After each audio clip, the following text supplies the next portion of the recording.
দোস্ত জঙ্গলি সিনেমাটি ঈদে মুক্তির ঘোষণা এসেছিল অনেক আগেই। ইতিমধ্যে শুরু হয়েছে সিনেমাটির প্রচার ও প্রচারণা।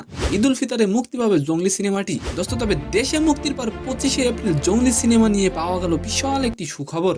এন্ড সেকেন্ড নিউজটি থাকবে দোস্ত, নেইমার এবং মেসি একে অপরের খুব ভালো বন্ধু। খেলেন আলাদা আলাদা দলে, থাকেন দুটি আলাদা মহাদেশে।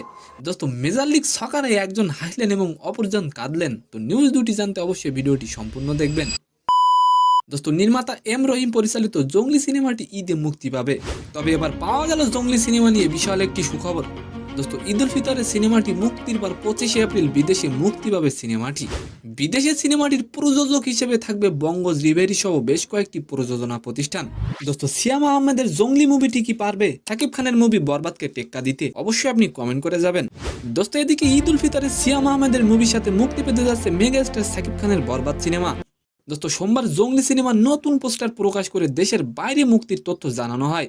দোস্ত এখন পর্যন্ত যুক্তরাষ্ট্র, Australia, Canada, Ireland, UK, New Zealand, Italy সিনেমাটির মুক্তি চূড়ান্ত হয়েছে। দোস্ত আর এবার আলোচনা করব মেসি এবং নেইমারকে নিয়ে। মেজর লিগ সকারে নিজ নিজ দলের ম্যাচে মেসি ও নেইমারের ঠাঁই হয়েছিল বেঞ্চে।